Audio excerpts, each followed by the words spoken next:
"అరేయ్ సత్యమూర్తి! నా కూతురు ఎక్కడ? మిథున ఎక్కడ? నీ కొడుకు దేవా ఎక్కడ?" అని చెప్పేసి హరివర్ధన్ అంటూ ఉంటాడు. "వెతకడానికి వెళ్ళాడు, మిథునని వెతకడానికి వెళ్ళాడు" అని సత్యమూర్తి అనేసరికి, "ఏంట్రా నాటకాలా?" అని చెప్పేసి హరివర్ధన్ అయితే సీరియస్ అవుతూ ఉంటాడు.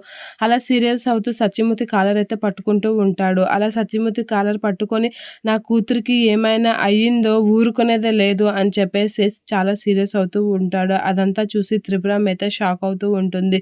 ఏంటి ఈయన ఇంత మూర్ఖంగా ప్రవర్తిస్తున్నాడు అని. ఇక అదే టైంలో దేవయ్య అయితే వస్తూ ఉంటాడు. ఇక వాళ్ళ నాన్నని ట్రీట్ చేసిన పద్ధతి చూసి షాక్ అవుతూ ఉంటాడు. ఇక చాలా సీరియస్‌గా హరివర్ధన్ అయితే బయటికి వెళ్తూ ఉంటాడు. "రేయ్! ఏదిరా నా కూతురు" అని చెప్పేసి అడుగుతూ ఉంటాడు. ఇక దేవ ఏం సమాధానం చెప్పకుండా అలా చూస్తూ ఉంటాడు. నిన్ను ఇలా కాదు" అని చెప్పేసి తన దగ్గర లైసెన్స్ రివాల్వర్ తీసి షూట్ చేస్తూ ఉంటాడు. అలా గురి పెట్టగానే ఒకసారిగా అందరూ షాక్ అవుతూ ఉంటారు.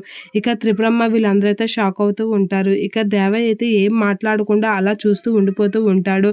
ఇక హరివర్ధన్ కోపంగా ఉండడం చూసి త్రిపురమ్మ వీళ్ళందరూ అయితే అలా అమ్మో! ఏం చేస్తాడో ఏంటో అని అయితే భయపడుతూ ఉంటారు. ఇక లలిత వీళ్ళందరూ అయితే చాలా టెన్షన్ పడుతూ ఉంటారు హరివర్ధన్ కోపం విషయంలో. ఇక సత్యమూర్తి అయితే దేవాకి గన్ షూట్ చేసేసరికి ఇక దేవాకి ఎదురుగా హరివర్ధన్ వెళ్తూ ఉంటాడు. అలా హరివర్ధన్ వెళ్ళగానే ఒకసారిగా షాక్ అవుతూ ఉంటాడు దేవ. ఇక హరివర్ధన్ అయితే అలా చూస్తూ ఉంటాడు. ఇక సత్యమూర్తి అయితే నా కొడుకు కన్నా ముందు నన్ను కాల్చు అన్నట్లుగా గన్‌కి ఎదురుగా వెళ్తూ ఉంటాడు. అది చూసి దేవ కూడా షాక్ అవుతూ ఉంటాడు. ఏంటి మా నాన్న నా కోసం ఎదురుగా నిలబడ్డాడా అనైతే షాక్ అవుతూ ఉంటాడు.